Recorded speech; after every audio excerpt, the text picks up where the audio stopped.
한 주간 주의 은혜 가운데 평안하셨습니까? 네, 여러분 만나 뵙게 돼서 참 반갑고 감사하고 기쁘게 생각합니다. 오늘 우리가 읽은 이 본문에는 바울 선생님의 이해할 수 없는 특이한 자랑거리 그리고 특이한 기쁨 하나가 소개되어 있습니다. 그 자랑과 기쁨이 무엇이냐면 우리 9절 말씀 한번 다시 눈으로 한번 보시죠. 9절에 보면 9절 중간 즈음에 그러므로라는 접속 부사를 써서 그러므로 결론을 내립니다. 앞에 했던 모든 내용들을 이제 결론 내림으로 그러므로 도리어 크게 기뻐함으로 나의 여러 약한 것들에 대하여 뭐 한다고요? 약한 것들을 자랑한다. 좀 신기한데 그 약한 것의 실내 하나 들어드릴게요. 7절 사도 바울이 약한 게 뭔가 7절에 여러 계시를 받은 것이 지극히 크므로 너무 자만하지 않게 하시려고 내 육체의 가시 곧 사탄의 사자를 주셨으니 이는 나를 쳐서 너무 자만하지 않게 하려 하심이라.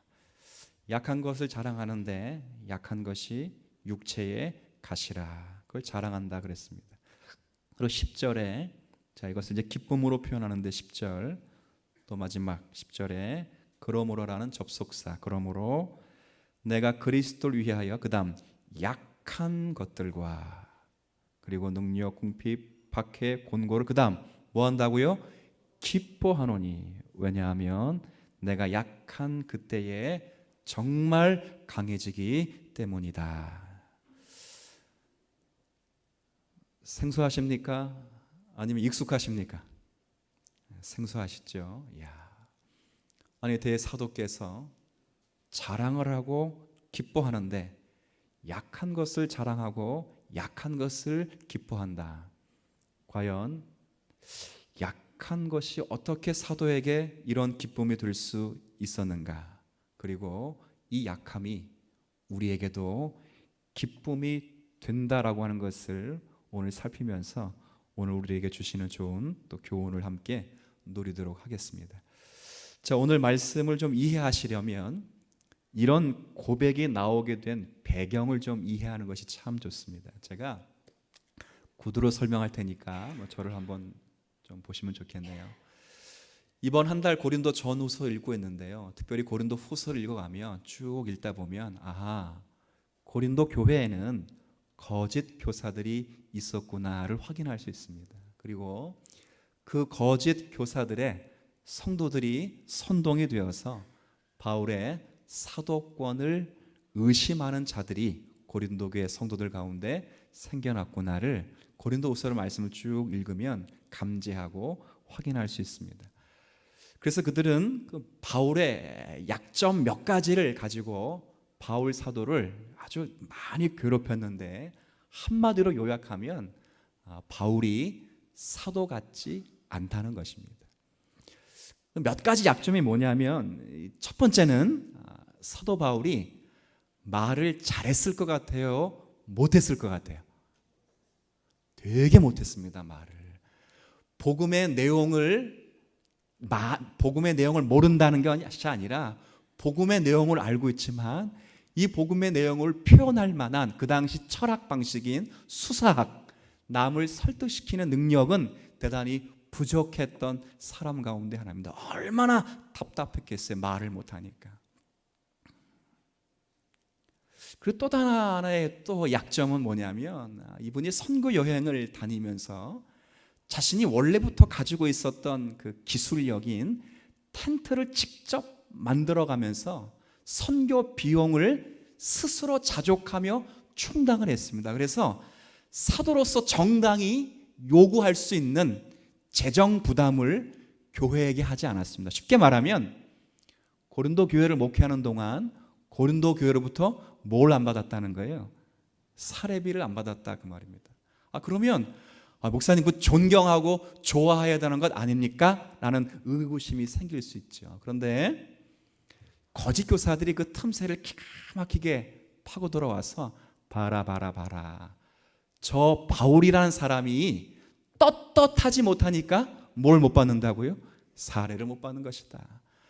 저 사람, 저 바울이 나같이 진짜 사도라면 왜 사도로서 누릴 수 있는 재정 지원에 대해서 고린도 교회에 강요하지 못하겠느냐. 그렇게 하지 않는 것은 저 사람은 진정 사도가 아니라고 하는 것이죠.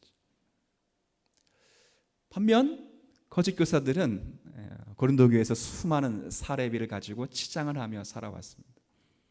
그러다 보니까 사도 바울이 적은 비용으로 간간히 살다 보니까 또 하나 물어볼게. 사도 바울이 잘생겼을 것 같아요? 못생겼을 것 같아요? 사도 바울이 죄송합니다만 못생겼습니다. 볼품이 없었고 그 적은 비용으로 살아가야 되다 보니까 이 외모적으로 풍기는 것이 정말 아무것도 아니었습니다. 근데 그에 비해서 이 거짓 사도들은 수많은 또 사례비를 가지고 살다 보니까 이 외모가 아주 휘황찬란했고 의리 번쩍했습니다. 그리고 수많은 사람들에게 추천서를 받고 자격증을 가지고 있는 터라, 그럼 말도 잘하고 성격도 아주 카리스마적 냉철하고 많은 은사와 스펙을 가지고 있었던 터라, 고린도 교회 성도들이 그 사람을 보고 바울을 보면 사도같이 보이지 않은 것입니다. 그래서 바울을 무시했어요. 바울은 여기에 대해서 빵점인 것이 분명합니다. 말도 못하지요. 하고 다니는 모습도 초라하지요. 우유부단하지요. 늘 삶에 피곤이 쩔어 있는 그런 삶입니다. 근데 또 하나 놀라운 것은 오늘 본문에 보면 7절에 육체에 가시가 있었다라고 하니까 얼마나 사도 바울이 초라하게 보였습니까? 여러분, 그 이 가시가 뭘까라고 물으면 아마도 사실은 정확히 모릅니다. 나중에 제가 천국 가가지고 꼭 한번 사도 바울에게 물어볼 작정입니다. 그런데 성경학자들은 이 육체의 가시를 두 가지 정도로 생각합니다. 하나는 안질입니다. 안질. 왜 안질이라고 생각하냐면 사도 바울이 예수를 알 수 없을 때, 알지 못할 때 예수 믿는 자들을 핍박하기 위해서 다메섹으로 가다가 다메섹 도상에서 빛으로 임재하신 예수를 보고 일순간에 눈이 하얗게 멀었습니다. 그리고 그 피해, 그 충격의 후유증으로 평생 사도 바울은 눈에 눈곱이 끼며 글을 잘 읽을 수 없고 편지를 제대로 쓸 수 없을 만한 안지를 당한 것이 분명하다라고 생각하는 분들이 있습니다. 왜 그렇게 생각하냐면 갈라디아서 4장 15절 말씀이 아주 근거가 되는 말씀이 있는데, 여러분, 이런 말씀이 있습니다. 갈라디아 교회 성도들을 칭찬하며 권면할 때 너희들이 할 수만 있으면 너희들이 가지고 있는 뭐라도 눈이라도 내게 빼어 줄 수 있었을 것이다 라고 해서 그만큼 사도 바울의 눈이 좋지 않았을 것이다, 이런 생각을 했던 것입니다. 또 하나의 육체의 가시가 무엇일까 그럴 때 안질일 경우에는 그건 육체의 가시라고 표현할 수는 있어도 육체의 가시 곧 사탄의 뭐라 그랬어요? 사자라 그랬거든요. 그러니까 안질이 아니다. 그건 분명 간질이었음이 분명하다. 좋습니다. 안질이든 간질이든 간에 사도 바울이 그 질병을 가지고 있으면서 얼마나 복음에 방해가 되었는지는 아마 사도 바울이 잘 알았던 육체의 질병이었습니다. 한번 생각해 보십시오. 제가 설교를 하는데, 죄송합니다만 설교하는데 거품을 불고 매번 쓰러진다면, 제가 신방을 가는데 거품 물고 쓰러져서 희하는 소리를 한다면, 여러분, 제 설교가 귀에 들어오시고 제 기도가 여러분 받고 싶은 사람은 아무도 없을 것입니다.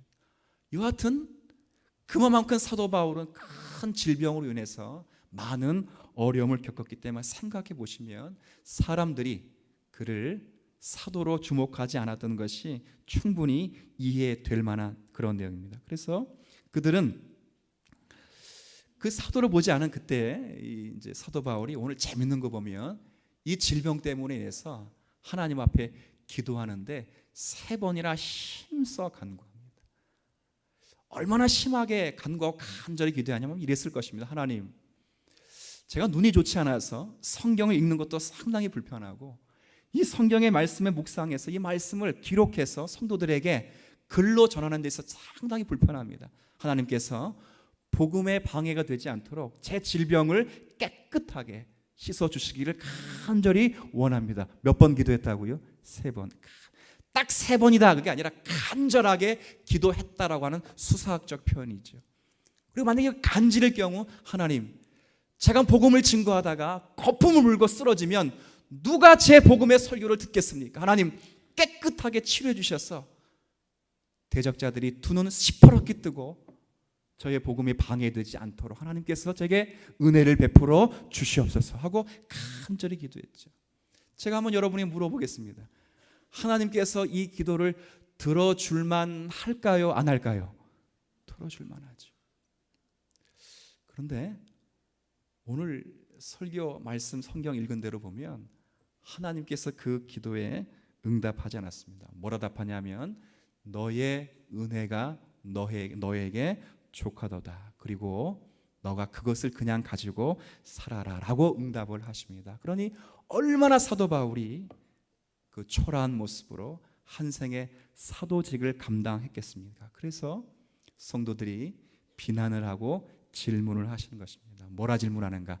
당신이 정말 하나님의 참된 종이 맞습니까? 라고 질문을 하고, 사실 고린도후서 전체 내용에는 이것에 대한 답을 주고 있는 것이 고린도후서입니다. 11장까지는 줄곧 얼마나 개인적으로 똑똑한가, 얼마나 개인적으로 학식 있는가, 이것이 하나님의 참된 종의 증거가 되지 않는다는 것을 줄곧 여러모로 증거하는 중에 오늘 12장에는 신비한 체험을 가졌다거나 영적인 황홀경에 빠졌다고 해서 그것이 사도의 자랑, 사도의 특징, 참된 종의 증거가 될 수 없다는 것을 가르치는 본문이 오늘 본문의 내용입니다. 혹시 이런 분이 있을 수 있어요. 그러면 사도 바울이 이 체험을 무시했는가? 아무 가치가 없다고 말하는 것이가? 그런 건 아닙니다. 한번 12장 1절을 한번 보시죠. 12장 1절에 보면, 제가 읽도록 할게요. 무익하나마 내가 부득불 자랑한다. 무익하나마 내가 부득불 자랑한다는 것은 안 해도 되는데 거짓 사도들이 이런 자랑들을 하니까 나도 어쩔 수 없이 할 수밖에 없다라고 해서, 그 내용이 뭐냐면 주님의 환상과 계시를 말하노라. 이건 주의 환상과 주의 계시를 직접 들은 것에 대해서 말합니다. 2절에 내가 그리스도 안에 있는 한 사람을 아노니, 이 사람이 바로 3인칭 대명사로 쓰지만 결국 사도 바울입니다. 칼빈 선생님 같은 경우가 왜 이 사도 바울이 3인칭을 쓰느냐 그럴 때 이 환상과 계시를 자의적으로 체험한 것이 아니라 강권하시는 그리스도의 역사로 체험했기 때문에 1인칭을 쓰지 않고 유대 문법 가운데 3인칭을 쓰고 있다. 아주 적절하게 해석을 했습니다. 보십시오. 사도 바울이 14년 전에, 그것도 셋째 하늘에, 그래서 그럼 셋째 하늘이 있으려면 몇 번째 하늘이 있어야 되겠어요? 첫 번째, 두 번째. 그래서 첫 번째 하늘이 뭔가, 두 번째 하늘이 뭔가, 그럴 때 그렇게 물으면 다 이단이 됩니다. 그래서 세 번째 하늘이라고 하는 것은 기존의 질서와 다르다는 뜻을 내포하고 있습니다. 이 셋째 하늘을 4절에 보면 뭐라 표현하고 있냐면 그가 낙원으로라고 해서 14년 전에 사도 바울은 셋째 하늘에 들어가는데 이 셋째 하늘이 어디라고요? 낙원. 낙원이 어디입니까? 낙원. 천국에 갔답니다. 사도 바울이 14년 전에 천국을 보았답니다. 보았는데 보십시오. 4절에 그가 낙원으로 이끌려가서 말로 표현할 수 없는 말을 들었으니 사람이 가히 이르지 못할 말이로다. 말로 표현할 수 없는 말, 그리고 사람이 이르지 못하는 그 말을 내가 들었다. 대단한 체험이죠. 어떤 방언보다, 어떤 은사보다, 어떤 신유보다, 어떤 예언보다 가장 강력한 예언으로, 가장 강력한 계시의 체험으로 신비한 체험을 이야기하는 것입니다. 그런데 중요한 건 사도 바울이 이런 신비한 체험을 했을지라도 나는 이것이 하나님의 참된 종된 증거라는 것을 말하지 않겠다는 거예요. 한번 잘 보세요. 우리 한국 교회에 천국 갔다 온 사람이 많나요, 적나요? 제가 결론부터 이야기할게요. 여러분 오해하지 마시고 신학적으로 충분히 검증하고 성경을 묵상해서 제가 한 말이니까 속지 마시라고. 한번 따라해 볼까요? 다. 죄송합니다. 까라의 차이대 뻥이다. 다 뻥입니다. 개 꿈꾸고 그렇게 하는 것입니다. 만약 우리가 천국 갔다 하면 방방곡곡 다니면서 나팔을 불겠죠. 그러나 사도 바울은 그렇게 하지 않는답니다. 그런 것이 참된 종의 증거가 될 수 없고 훌륭한 종의 증거가 될 수 없다라고 말합니다. 6절 보십시오. 내가 만일 자랑하고자 하여도 어리석은 자가 되지 아니할 것은 내가 참말을 함이라. 중요한다. 그러나 누가 나를 보는 바와 내게 듣는 바에 지나치게 생각하여 두려워하여 그만두노라. 이 말은 뭐예요? 그런 신비한 체험을 했을지라도 그 신비한 체험이 사도됨의 증거가 되거나 훌륭한 종 되었다는 증거물과 특권이 될 수 없다, 자랑이 될 수 없다는 것이죠. 오늘 질문을 해봐야 돼요. 그러면 사도가 말하는 자랑, 사도가 말하는 사도됨의 특권, 사도가 말하는 사도의 사도됨, 이게 뭐예요? 그건 다른 것에 있지 않습니다. 신비한 체험, 많은 것을 가진 학식, 많은 것을 누리고 있는 은사, 그것에 있지 않고 그 은사와 계시와 환상과 그 실력 앞에 얼마만큼 여러분이 하나님을 아는 것과 하나님의 은혜를 붙잡고 있는 가로 훌륭한 일꾼이요 훌륭한 하나님의 종된 증거라고 제시하고 있는 그 본문이죠. 한번 9절의 말씀 한번 보시죠. 9절입니다. 나에게 이르시기를 내 은혜가 내게 족하도다. 이는 내 능력이 약한 데서 온전하여 짐이라 하신지라. 자, 그러므로 거기도 한번 9절 마지막 한번 읽습니다. 시작. 그러므로 도리어 크게 기뻐함으로 나의 여러 약한 것들에 대하여 자랑하리니 이는 그리스도의 능력이 내게 머물게 하려 하심이라. 이런 뜻이. 자, 이 말씀 뭡니까? 여기 표현 보면 약한 것들을 자랑한다. 왜냐하면 약한 그때에 그리스도의 능력이 내게 머물기 때문이다. 이 이야기를 지금 하고 있어요. 여러분 성경 읽다가 혹시 여러분의 성경에 자 9절 마지막에 제가 다시 읽어드릴게요. 9절 마지막 끝부분에 그리스도의 능력이 내게라는 단어와 머물게라고 한 단어 사이에 혹시 숫자 각주로 된 번호가 있나요? 혹시? 없나요? 있어요. 각주 1번이라고 되어 있기도 하고 각주 2번이라고 되어 있기도 하죠. 그건 중요한 게 아닙니다. 1번이든 2번이든 간에 자 1번이든 2번이든 헬라어로 직역을 하면 밑에 쭉 내려보면 각주 1번, 2번의 헬라어 직역을 소개해 주고 있어요. 한번 같이 읽어보시죠. 시작. 장막으로 덮게. 자, 이게 무슨 말이냐면 약할 때 내가 가장 약한 것들을 자랑하는데 왜냐하면 약할 그때의 그리스도의 능력이 내게 머물기 때문이다라는 말의 직역적인 표현은 내가 가장 약할 때 그때 하나님의 장막이 나를 덮으시기 때문이다라는 직역적인 표현이에요. 근데 이게 왜 중요하냐면 사도 바울이 지금 약할 그때 그리스도의 능력이 내게 머물다고 하는 것이 사도 바울의 혼자만의 생각이 아니라 이미 구약으로부터 하나님이 항상 이스라엘 백성들이 약할 때 그들에게 강함을 주셔 왔다는 것을 지금 구약의 내용으로 증거하고 설명하는 것입니다. 구약 때는 하나님이 강한 자를 강하게 하셨다거나 똑똑한 자나 힘 있는 자를 강하게 하셨다가 신약에 와서 예수님이 죽고 돌아가신 다음에는 약한 자를 강하게 하시는 것이 아니라 구약이나 신약이나 항상 하나님이 약한 자를 강하게 하셨는데 왜? 약할 때에 하나님을 붙잡고 그 붙잡는 것으로 언제나 하나님의 백성들이 승리했기 때문에 그렇다. 그렇게 말을 하는 거예요. 여러분 한번 잘 보십시오. 이스라엘 백성들이 언제 힘을 얻었는가? 이스라엘 백성들이 누구로부터 힘을 얻게 되는가?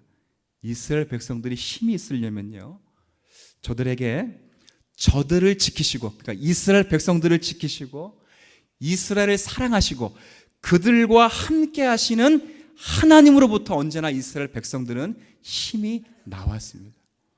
그러니까 백성들이 왕이 있어야 행복하거나 힘 있는 것이 아니고 이스라엘 백성들이 잘 먹고 잘 살아야, 복지가 완전해야 이스라엘 백성들이 잘 살거나 힘이 있지 않습니다. 그렇다고 해서 군사가 많아야 이스라엘 백성들이 힘이 있거나 권력이 있지 않습니다. 언제나 그들의 유일한 힘은 하나님이 저들을 기뻐하시고 저들을 지키시기를 즐겨하시는 대로부터 언제나 이스라엘 백성들은 그 힘이 되었다는 거죠. 그래서 오늘 내용 그 이야기를 하는 것입니다.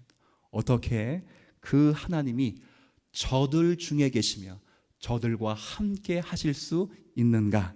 조건은 딱 하나입니다. 사도 바울이 말한 것처럼 하나님의 백성이 어떻게 되어 있어야 된다고요? 약해야 된다는, 약할 그때가 가장 강하다는 것입니다. 바울식으로 말하자면 바울이 약할 때 하나님의 장막이 그와 함께하고 하나님의 능력과 그리스도의 능력이 그에게 함께한다는 거죠. 여러분, 그 성도들 가운데 누가 힘이 제일 센 것 같습니까? 아니, 교회 가운데 누가 힘이 제일 센 것 같아요? 목소리 큰 사람이 힘이 제일 센 것처럼 보이죠? 아닙니다. 헌금 제일 많이 내는 사람이 힘이 센 것처럼 보이죠? 아닙니다. 직분이 센 사람이, 직분이 세다는 건 좀 모호한 표현인데 그런 사람이 힘이 센 것처럼 보이죠? 아닙니다. 힘이 가장 센 사람은 자기가 자기를 책임지지 않고 언제나 어떤 문제 앞에 그리스도 앞에 순종하며 그분의 명령에 복종하고 기도할 수 있는 성도가 있으면 그 사람이 가장 강력한 하나님의 백성됨을 누리는 성도들이심을 기억하시는 여러분 되시면 좋겠습니다. 이겁니다. 이스라엘 백성들이 언제 힘이 있었느냐? 절대 군주의 왕이 있었거나 절대적인 군사력이 있었거나 많은 재정이 있어서 그 나라가 행복했던 적이 한 번도 없었다. 언제나 앞길을 알 수 없고 언제나 가던 길을 멈추어 할 수밖에 없는 연약하고 부족하고, 그래서 주님밖에 없다고 말할 때 항상 하나님이 그들과 함께 하셨다. 바울도 마찬가지라는 거예요. 수많은 사도들, 거짓 사도들이 나는 방언하고 나는 예언하고 나는 신유하고 나는 기도 많이 하고 나는 환상을 보고 주의 음성을 듣고 천국을 갔다 왔다 자랑할지라도 그 자랑이 그들의 사도됨인가, 그들의 능력이 되지 않고 언제나 가장 약할 때 주님이 없으면 나는 아무것도 아닙니다 라고 말할 수 있을 때 주님이 그때부터 역사하시는 것이다. 그 증거가 누구라는 겁니까? 이스라엘 백성이요, 사도 바울이란다 가르치는 것입니다.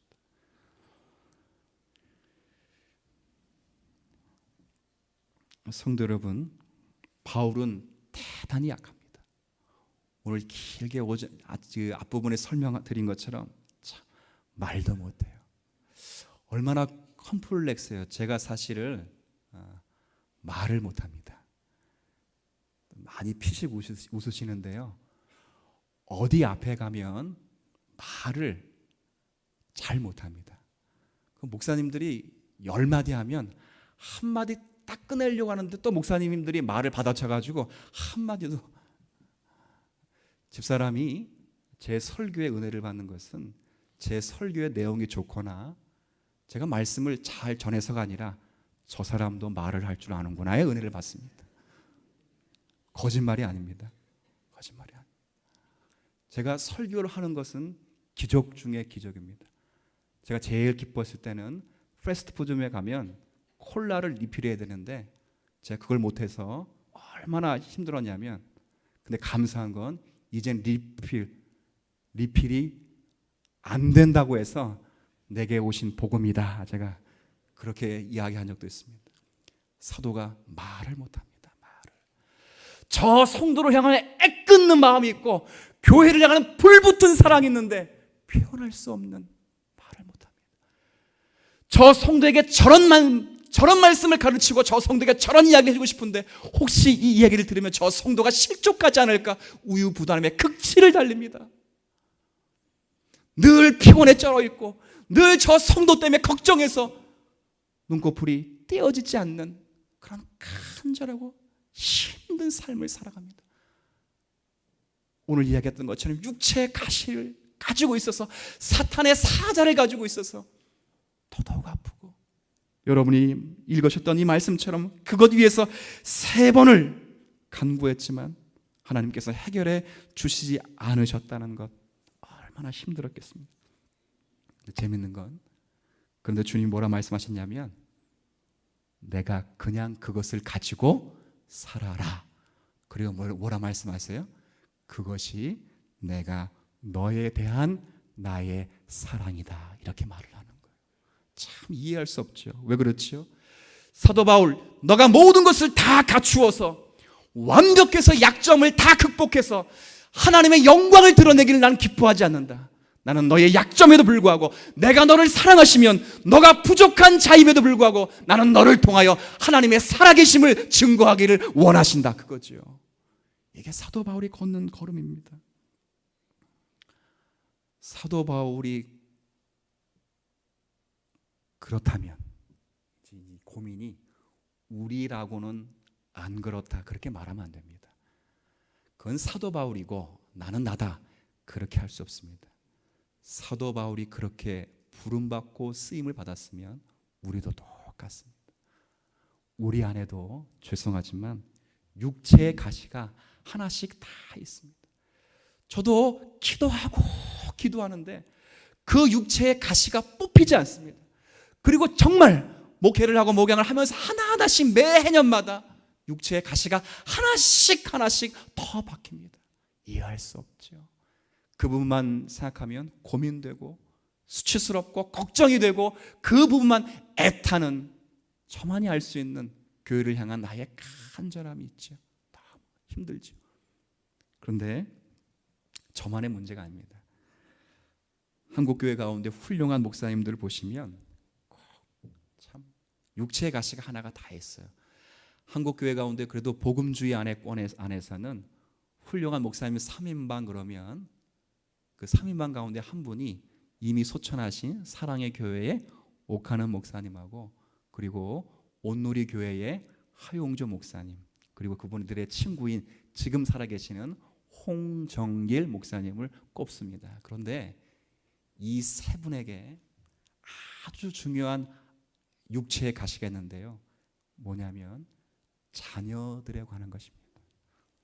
그 부분만 나오면 그분들은 할 말이 없습니다.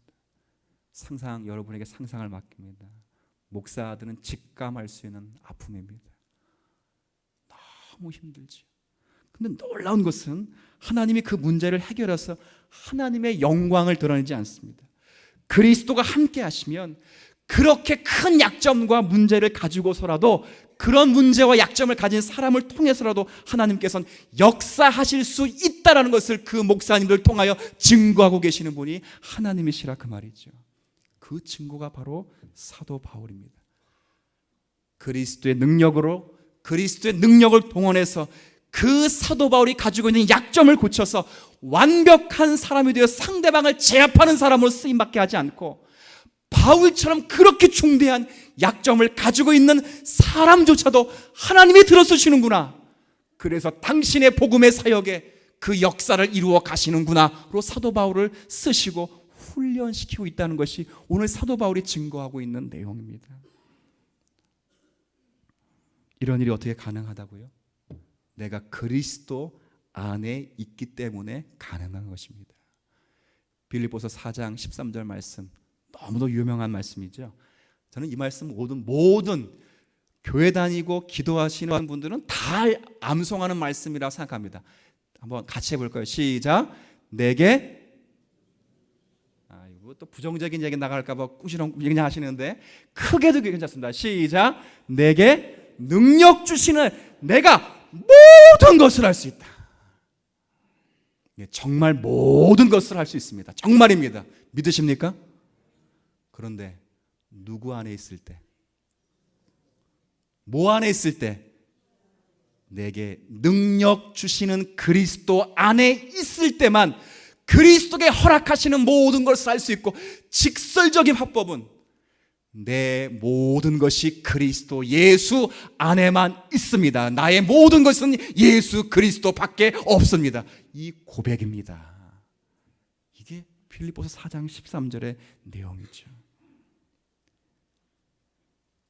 사도 바울식으로 문제 말한다면 바울의 약점과 고난과 박해, 그 육체의 가시가 문제가 되지 않는다는 말이죠.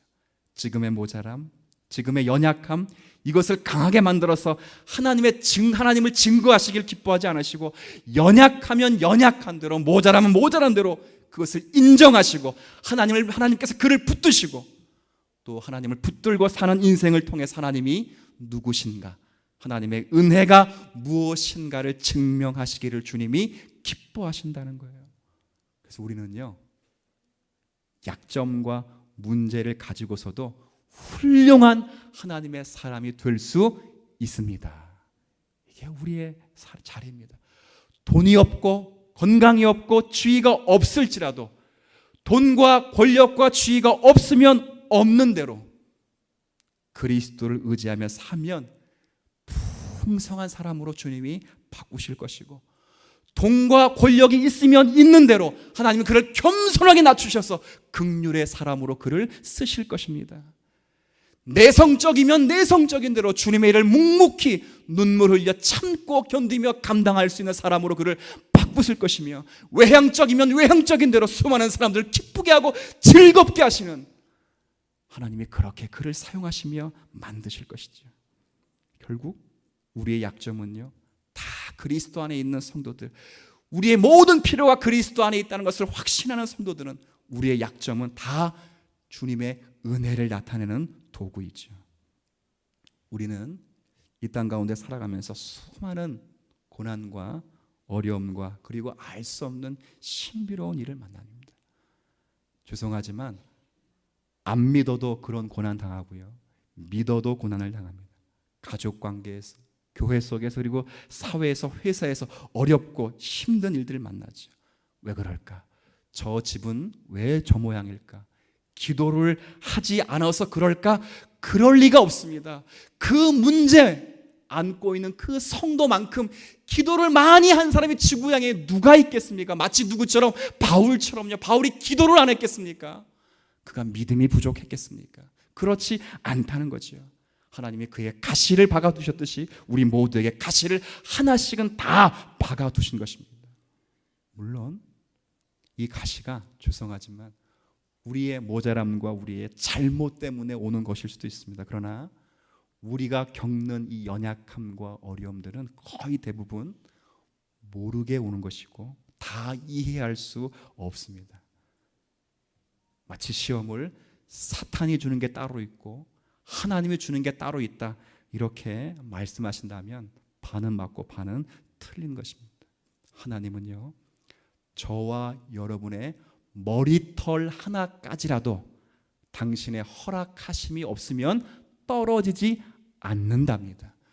제 머리에 여러분에게 있는 새치 한 가닥이라도 하나님이 작정하시지 않거나 하나님이 허락하시지 않으면 변색될 수가 없습니다. 우리에게 있는 모든 약점들, 우리에게 있는 모든 시험들, 어려움들 하나님이 모르실 리가 없습니다. 현혹되지 마십시오. 모두가 다 하나님의 손 아래 있는 성도들입니다. 그런데 어려움이 생기기도 합니다.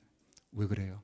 하나님은 이런 유난하고 복잡한 생활 속에 개입하셔서 이것을 가르치는 것입니다. 내가 그 일로 힘들지, 그 약점 때문에 어렵지, 그 약점 때문에 나를 붙들고 있지. 그래, 그 약점으로 인하여 너가 내가 유일한 소망이고 나를 의지하며 그것을 통하여 나를 믿고 나를 의지하며 살아가라 라고 하시는 주님의 사인인 것이죠. 내 인생이 왜 이렇게 꼬일까? 왜 되는 일이 없을까? 나만 그런가? 그럴 일이 없습니다. 그것을 통하여 하나님이 소망 되심을 배우도록 하시기 위하여 그런 일들이 여러분 가운데 있습니다. 그래서 우리는 고난 중에서도 낙심하거나 낭망하지 않습니다. 왜요? 모든 고난과 역경을 통해서 하나님만이 오직 소망이며 생명이 되신다는 사실을 깨닫기 때문입니다. 혹시 하나님이 나를 미워서 그러시는가? 라고 생각하지 마십시오. 그럴 일이 없습니다. 하나님이 이미 여러분을 사랑하셔서 하나님의 독생 성자 예수 그리스도를 여러분에게 주셨습니다. 아주 말썽꾸러기 아들을 주신 것이 아니라 독생 성자 유일하신 하나님, 동일 본질이신 그분, 유일한 본질이 아니라 동일하신 하나님을 저와 여러분을 위하여 주셨고 이미 사랑하셨고 사랑하시며 앞으로도 계속적으로 사랑하실 것입니다. 그 사랑으로 여러분들이 하나님의 온전한 소유가 되시기까지 하나님은 여러분을 중단시키지 않으실 거지요. 우리에게 있는 어려움은, 우리에게 있는 약점은, 우리에게 있는 가시는 결국 우리의 부족함과 연약함을 통하여 그리스도를 붙잡도록 하시는 하나님의 은혜인 것입니다. 제가 오늘 말씀을 정리하면서 여러분 이런 성도가 되었으면 좋겠습니다. 그리스도의 능력이 여러분 안에 머물게 하시기를 원한다면 우리 모든 성도는 마땅히 연약하고 약한 자들이 되시기를 주님의 이름으로 부탁을 드립니다. 여기서 약하다는 것은요, 세상 사람들 앞에 못하다는 이야기 아닙니다. 여기서 약하다는 것은 주님밖에 없습니다. 나를 의지하지 않고 내 힘으로 살지 않기로 작정합니다. 내 인생의 목표와 내 인생의 삶의 전부는 하나님의 거룩하신 뜻을 채우는 것이고 하나님만이 나의 주인 되시며 나를 지키시며 나를 보호하시는 분으로 믿으며 그분만이 나의 전부가 되시기를 작정했습니다 라고 말하는 분이 계시다면 여러분은 이미 강한 것입니다. 한 주간 동안 살아가면서 아이들 때문에 지지고 볶고 남편 때문에 교회 이런저런 일 때문에 지지고 볶을지라도 그 볶는 문제 속에서 하나님을 붙잡고 있다면 여러분은 이미 강한 자로 있다는 사실을 기억하고 그 은혜를 누리며 유일한 희망을 그리스도 안에 찾는 성도들 되시기를 주님의 이름으로 부탁을 드립니다. 하나님 아버지, 그리스도의 능력으로 내게 머물기를 원합니다. 마땅히 약해져야 할 것입니다. 여기서의 약점은 또 약함은 나 자신을 의지하거나 내 힘으로 살지 않는 것을 말합니다. 이 깨우침이 우리들에게 분명히 있어야 할 것으로 압니다. 이를 통해서 하나님만이 상이 되시고 하나님만이 나의 주인이 되시며 하나님만이 나의 방패가 되심을 기억하고 주님의 목표가 나의 소원이 되게 하시고 주님의 말씀이 나의 삶의 원리이심을 고백할 수 있는 성도로 그 기쁨을 누리며 살게 하여 주옵소서. 한 주간 동안에 예측할 수 없는 일, 만나도 해결될 수 없는, 기도해도 답이 없는 그 일이 있다면 우리의 능력이 부족한 것이 아니라 우리의 삶 가운데 개입하셔서 하나님이 누구신가, 하나님만을 소망으로 삼아 가도록 작정하시기 위하여 우리에게 개입하신 하나님의 손길임을 기억하며 연약할 때 기도하고 연약할 때 순종할 수 있는 성도로 승리하여 내가 약한 그때에 강한 사람임을 기억하며 살아가는 우리 모두 되게 하여 주옵소서. 예수님의 이름으로 기도 올리옵나이다.